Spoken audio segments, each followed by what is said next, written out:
जय हिंद। आज हमारा टॉपिक है इंडियन पॉलिटी में नागरिकता। आज हमारा टॉपिक क्या है? इंडियन पॉलिटी में नागरिकता। और इसको हम अच्छे ढंग से पढ़ेंगे क्योंकि जो हमारा एग्जाम आने वाला है आगे, इसको ध्यान में रखते हुए इससे संबंधित प्रश्न एकदम अनिवार्य होते हैं, इसलिए हमें पढ़ना जरूरी है। चलते हैं, स्पष्ट नागरिकता के संबंध में हमारा संविधान क्या कहता है, मानक पुस्तकें क्या कहती है, उसको हम स्टडी करेंगे और इससे संबंधित हम सवाल लेंगे। पहला यह है कि सबसे पहले यह शब्द किसने दिया, नागरिक और नागरिकता शब्द किसने दिया है? तो जाने माने सामाजिक वैज्ञानिक अरस्तु ने दिया है।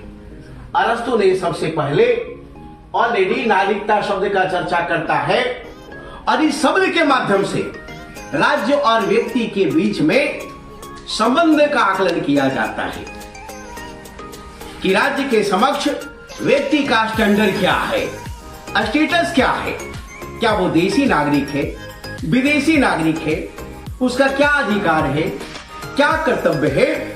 इन सारी चीजों को लेकर हम इस चैप्टर में पढ़ते हैं, अर्थात नागरिकता राज्य और व्यक्ति के बीच संबंध को दर्शाता है। राज्य और व्यक्ति के बीच संबंध को दर्शाता है, ध्यान में रखना है। और आप जानते हो कि नागरिकता एक ऐसा स्टेटस है, वैसी स्थिति है जिसके अंतर्गत मनुष्य को नागरिक और राजनीतिक अधिकार प्रदान किए जाते हैं। नागरिकता एक वैसी स्थिति जिसमें किसी भी व्यक्ति को नागरिक और उसका जो अधिकार क्या है उससे संबंधित चर्चा होती है, जिसमें पॉलिटिकल राइट्स की बात होती है, जिसमें सिटीजनशिप राइट्स की बात होती है। तो हम दोनों को ध्यान में रखते हैं कि सेक्टर में, नागरिकता में।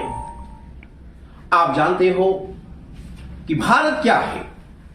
भारत यूनियन ऑफ स्टेट्स है, यहां फेडरलिज्म है, परिसंघ है भारत एक, अर्थात राज्य को भी पावर है, केंद्र को भी पावर है। उसके बावजूद भारत में एकल नागरिकता है, जबकि अमेरिका भी एक परिसंघ है। लेकिन आप जानते हो वो अविनाशी राज्यों का अविनाशी संघ है, जबकि भारत विनाशी राज्यों का अविनाशी संघ है। इसमें ध्यान में रखना है कि हमारे यहां एकल नागरिकता का मतलब सिर्फ हमारा देश का नागरिकता होगा, न कि बिहार की नागरिकता होगी, न कि यूपी का नागरिकता होगा। आप यूपी का निवासी हो सकते हैं, बिहार का निवासी हो सकते हैं, लेकिन नागरिकता तो भारत का ही है। आप नागरिक तो आप भारत के ही हैं। तो citizenship belongs to your country, not a state। लेकिन आप निवासी हो सकते हैं, आप बिहार के निवासी हैं, आप यूपी के निवासी हैं, हम फलाना जगह के निवासी हैं, लेकिन हम सब भारत के नागरिक हैं, याद रखना है। तो इस प्रकार से ऑलरेडी ये प्रकार दिखाता है कि भारत में नागरिकता कैसी, तो एकल नागरिकता। और हमने इसको कहां से लिया है? इंग्लैंड के संविधान से लिया है। कहां से लिया है जी? इंग्लैंड के संविधान से लिया है। जबकि अमेरिका में, स्विट्जरलैंड में डबल सिटीजनशिप है, अर्थात वहां अमेरिका का भी नागरिकता है और न्यूयॉर्क का भी नागरिकता अलग से है। लेकिन भारत में ऐसा नहीं है। भारत में सिर्फ एकल नागरिकता है, अर्थात भारत की नागरिकता, न कि बिहार की नागरिकता। ध्यान में रखना है। तो इस प्रकार से भारत में कैसी नागरिकता है? तो एकल नागरिकता है, यह ध्यान में रखना है। नागरिकता के संबंध में संविधान हमारा विशेष चर्चा नहीं करता है। वही कि सामान्य जिस समय संविधान लागू हुआ उस समय भारत में कौन कौन लोग नागरिक कहलाएंगे उसकी चर्चा करता है, और इससे संबंधित जो भी कानून बनना है उसको स्पष्ट कर दिया है कि यह संसद कानून बनाएगा। तो ध्यान में रखना है, स्पष्ट कर दिया है कि जिस समय संविधान लागू हो रहा है उस समय भारत में कौन कौन से व्यक्ति नागरिक होगा, किस लेवल का नागरिकता आपको मिलेगा, कौन नागरिक नहीं होगा, उसका टर्म एंड कंडीशन है, जो हम लोग आर्टिकल 5, 6, 7, 8 में पढ़ेंगे। तो इस प्रकार से हम देखते हैं। और इसके अलावे ऐसा लगा कि कहीं न कहीं नागरिकता को लेकर जो रूल्स एंड रेगुलेशन होना चाहिए वो संविधान में अपर्याप्त है, तो उसके बाद विभिन्न अधिनियमों के माध्यम से उसको अधिनियमित किया गया है और विभिन्न तरह के नागरिकता से संबंधित कानून बनाए गए हैं। फॉर एग्जाम्पल, भारत नागरिकता अधिनियम 1955, 1986, 1992, 2003, 2015, 2019, इस प्रकार से हम इन सारी चीजों को स्टडी करेंगे। लेकिन ध्यान में रखना है 1955 जो हमारा नागरिकता संशोधन अधिनियम है, निर्माण अधिनियम है, इसी में हम संशोधन करके विभिन्न प्रकार के नागरिकता संबंधित कानून का निर्माण करेंगे, यह ध्यान में रखना है। जहां तक भारत में नागरिकता की बात है तो भारत में दो तरह के नागरिक हो सकता है। पहला तो ये भारतीय नागरिक है और दूसरा विदेशी नागरिक है, और दोनों तरह के लोग रहता है यहाँ पे। अब सवाल है कि हमारा संविधान क्या कहता है, भारतीय नागरिकों को लेकर क्या मैसेज है, विदेशी नागरिकों को लेकर क्या मैसेज है। तो हम देखते हैं कि जो हमारा आर्टिकल 15, 16, 19, 29 और 30 ये वैसा मौलिक अधिकार है, जैसा कि पहले मैंने कहा था कि राजनीतिक अधिकार और नागरिक अधिकार। तो राजनीतिक अधिकार दैट इज द मौलिक अधिकार, फंडामेंटल राइट्स, और आर्टिकल 15, 16, 19, 29 और 30 ये ऐसा अधिकार है जो सिर्फ भारतीय नागरिकों को प्राप्त है, और ये बार बार प्रश्न पूछा जाता है। आर्टिकल 15 क्या कहता है, लोक भाषा वेशभूषा प्रांत के आधार पर किसी है ना तरह भेदभाव नहीं, लेकिन यदि आप विदेशी हैं तो आपके साथ भेदभाव किया जाएगा, इसलिए यह विदेशी पर लागू नहीं होगा। 16 क्या कहता है, लोक नियोजन में समान अवसर। तो सवाल है कि आप सरकारी नौकरी और सरकारी पद को प्राप्त नहीं कर सकते यदि विदेशी हैं आप, तो ये ध्यान में रखना, ये आप पर लागू नहीं होता है, विदेशी पर ध्यान में रखेंगे। तो ये हमारे भारतीय मूल के लिए, ये हमारे भारतीय नागरिक के लिए है। आर्टिकल 19 में क्या है, बहुत सारे लेकर स्वतंत्रता है, घूमने का, फिरने का, व्यापार करने का, बोलने का, लेकिन यदि आप विदेशी नागरिक हैं तो यह अधिकार आपको प्राप्त नहीं है। शिक्षा संस्कृति को लेकर हमारा जो अधिकार है 29-30 ऑलरेडी हमारा मूल रूप से ये भारतीय नागरिकों को प्राप्त है, यह विदेशी को प्राप्त नहीं है। डायरेक्ट यूपीएससी बीपीएससी में सवाल पूछा गया है कि कौन कौन सा आर्टिकल है जो सिर्फ भारतीय नागरिकों के लिए है, तो यह ध्यान में रखना है। यह लाइन जबरदस्त इंपॉर्टेंट है और यह बार बार पूछा गया है। इसके अलावे भारत में कुछ ऐसा पद है जो सिर्फ भारतीय नागरिकों के लिए है। फॉर एग्जाम्पल, राष्ट्रपति, उपराष्ट्रपति, सुप्रीम कोर्ट, हाई कोर्ट का न्यायाधीश, इसके अलावे अटॉर्नी जनरल और एडवोकेट जनरल, ये सारे ऐसे पद हैं जो विदेशी नागरिक हासिल नहीं कर सकता है। इसे ध्यान में रखना है। कौन कौन सा पद, इन सारे को लेकर बार बार प्रश्न पूछा जाता है। इसके अलावे भारत में चाहे सांसद हो, चाहे विधानमंडल सदस्य हो, चाहे हमारा ऑलरेडी ये दो पद जो हमारा है मूल रूप से हमारा भारतीय नागरिकों के लिए है, यह विदेशी नागरिकों को प्राप्त नहीं है। इसके अलावा जो वोटिंग राइट्स है वो विदेशी नागरिक को नहीं है, भारतीय नागरिक को है, ध्यान में रहे। इसके अलावा हमारा विभिन्न प्रकार के चुनाव लड़ने की बात है तो वो हमारा विदेशी नागरिक नहीं लड़ सकता। यहां तक कि पंचायत का भी चुनाव ही याद रखना है, उसके लिए भारतीय नागरिकता प्राप्त करना होगा, इसे ध्यान में रखना है। तो भारतीय नागरिकों को क्या विशेषाधिकार है, यह सारा आपका क्लियर हो गया है, यह ध्यान में रखेंगे। किस किस पद को प्राप्त करता है भारतीय नागरिक, किस आर्टिकल को वो एंजॉय करता है और क्या राइट्स है, ये सारी चीज आपका क्लियर हो गया है, यह ध्यान में रखेंगे। अब सवाल है कि नागरिकता को लेकर चर्चा संविधान के भाग 2 में है और आर्टिकल 5 से 11 के बीच में है। सवाल है कि आर्टिकल 5 क्या कहता है, 6 क्या कहता है, 7 क्या कहता है, 8 क्या कहता है और 9 क्या कहता है, 10 क्या कहेगा, 11 क्या कहेगा, इससे सवाल बार बार आते हैं। तो आर्टिकल 5 ये कहता है कि जब से संविधान शुरू हुआ उस समय जो यहां पर लोग वास कर रहे हैं अधिवास कर रहे हैं, संविधान की शुरुआत के समय जो अधिवास कर रहे हैं वो ऑलरेडी भारत में भारत का नागरिक माना जाएगा। अर्थात इसका कंडीशन है वही नागरिक माना जाएगा जिसका जन्म भारत में हुआ, जिसका जन्म भारत में हुआ। आर्टिकल 5 कहता है जिसका जन्म भारत में हुआ है संविधान लागू होते समय वह भारत का नागरिक माना जाएगा।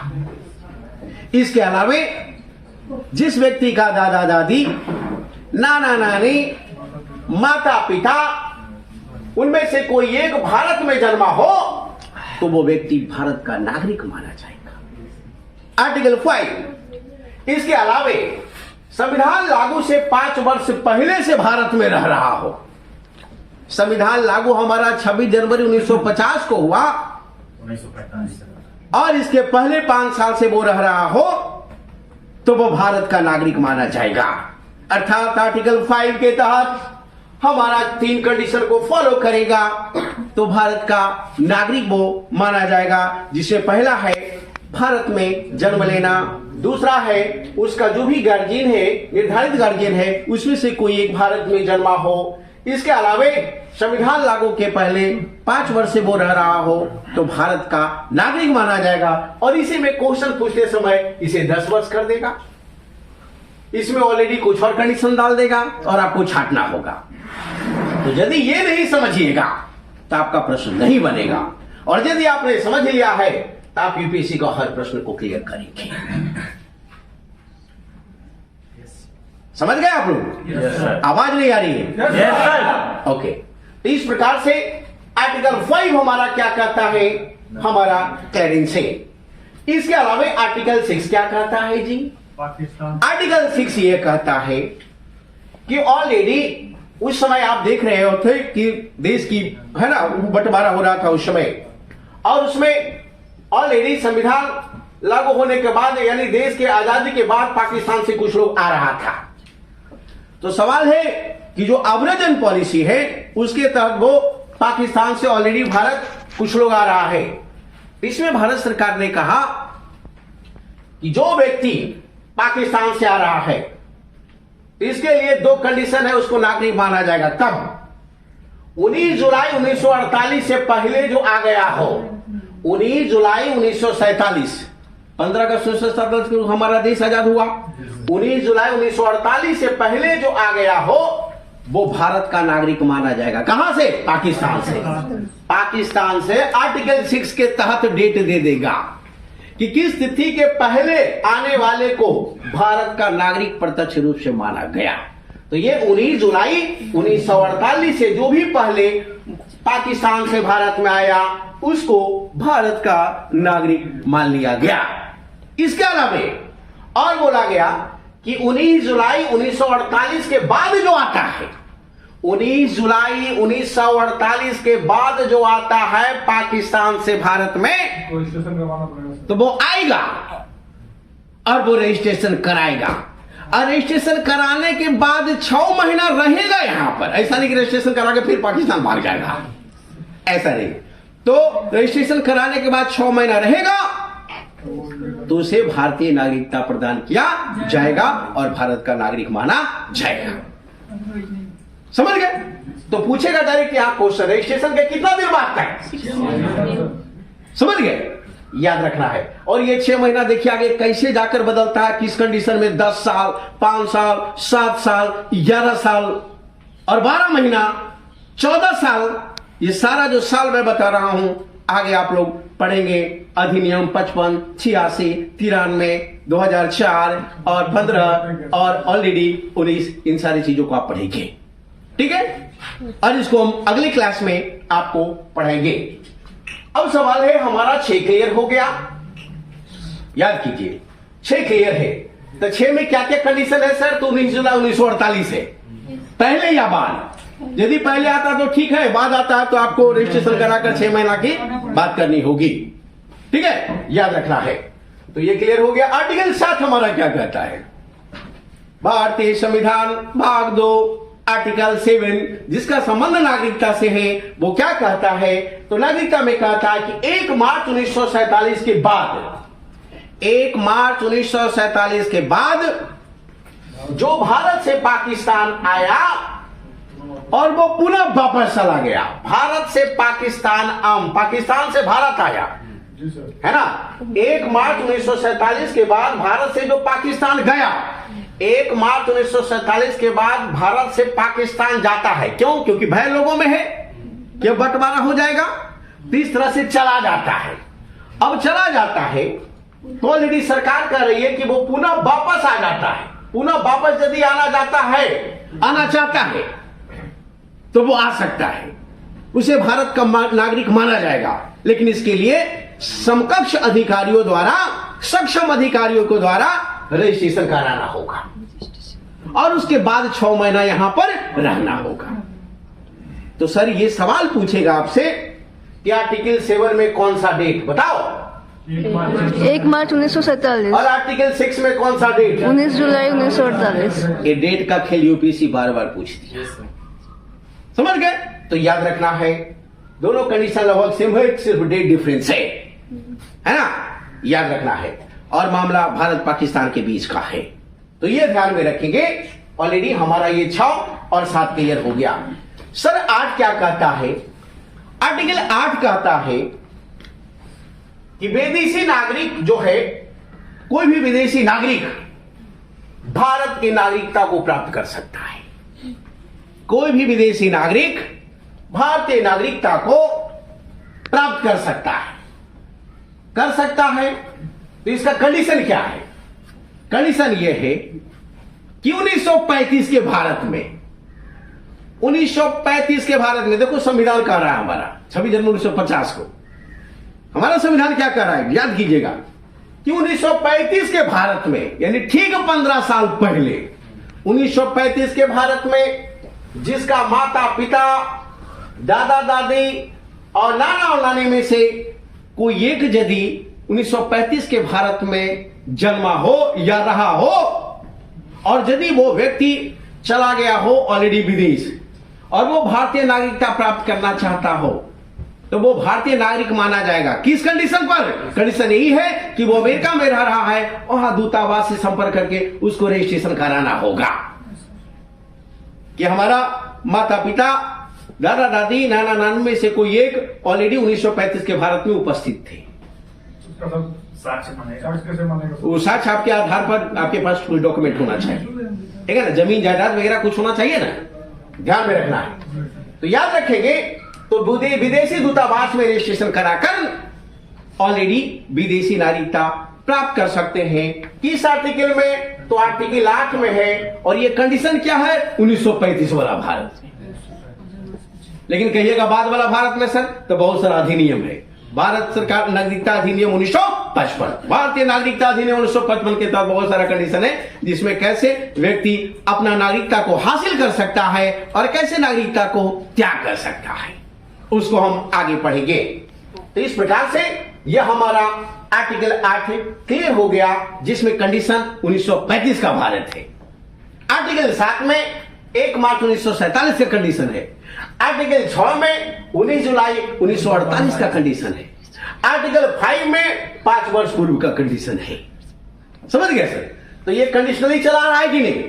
5, 6, 7, 8। अब सवाल है आर्टिकल 9 क्या कहता है? आर्टिकल 9 यह कहता है कि हम भारतीय हैं और यदि हम जाकर कहीं अमेरिका चले गए पढ़ाने के लिए, अब पढ़ाते पढ़ाते कहीं वहां का नागरिकता हमने ले लिया, तो नागरिकता जैसा ही हमने लिया, भारतीय नागरिकता समाप्त माना जाएगा। याद रखना है, जैसा ही हम किसी दूसरे देश की नागरिकता को हासिल करते हैं, भारतीय नागरिकता समाप्त माना जाएगा। क्यों? क्योंकि भारतीय संविधान हमारा एकल नागरिकता की बात करता है, सिंगल सिटीजनशिप की बात करता है, डबल सिटीजनशिप की बात नहीं करता है। अब सवाल है कि हम भारतीय अमेरिका में चले गए और अमेरिकी नागरिकता को हासिल कर लिए और बाद में भारत में भी हम एंजॉय करना चाहते हैं, पढ़ाना चाहते हैं, यहां भी रहना चाहते हैं, तो उसके लिए क्या प्रावधान है? इसके लिए ओआईसी प्रावधान है, आईओसी प्रावधान है। समझ गए? वो कार्ड है, वीजा कार्ड में आपको बताऊंगा, पर्सन ऑफ इंडियन ओरिजिन के बारे में बताऊंगा, एनआरआई के बारे में बताऊंगा। ये सारी चीज हम आगे पढ़ेंगे। इंडियन ओवरसीज सिटीजनशिप है ना, तो हम आगे पढ़ेंगे। तो सवाल है कि स्पष्ट पूछेगा कि किस अनुच्छेद में चर्चा है कि यदि कोई भारतीय नागरिक विदेशी नागरिकता प्राप्त करता है तो उसकी भारतीय नागरिकता समाप्त मानी जाती है। तो आर्टिकल याद रखना है। आर्टिकल 10 क्या कहता है सर कि भारत सरकार संसद के माध्यम से किसी भी व्यक्ति को नागरिकता, किसी विदेशी को नागरिकता प्रदान कर सकता है। इसके लिए कानून बनाएगा कौन? तो संसद। अर्थात नागरिकता संबंधित कानून कौन बनाएगा? आर्टिकल 11 स्पष्ट बोला है कि किसी विदेशी नागरिक को भारत सरकार नागरिक बना सकती है। तो किसके माध्यम से? तो संसद के माध्यम से। किस मंत्रालय को एक्टिव होना होगा? तो गृह मंत्रालय को एक्टिव होना होगा। और इसके बारे में विशेष रूप से हम कैब के बारे को लेकर हम आपको बताएंगे। सिटीजनशिप अमेंडमेंट बिल जो आया है ना 2019, उसके लेकर हम जबरदस्त आपको चर्चा करेंगे। तो इस प्रकार सर आर्टिकल 5 समझ गए, 6 समझ गए, 7 समझ गए, 8 समझ गए, 9 समझ गए, 10 समझ गए। देखो 8 यह कहता है सर कि संविधान लागू के समय 1950, 26 जनवरी 1950 की बात है सर। उसमें संविधान स्पष्ट आर्टिकल 8 कहता है कि यदि कोई विदेशी नागरिकता हासिल करना चाहता है तो वो सिद्ध करे कि 1935 के भारत में हमारे माता पिता या दादा दादी या नाना नानी कोई एक उपस्थित थे या जन्म से भारतीय थे, है ना।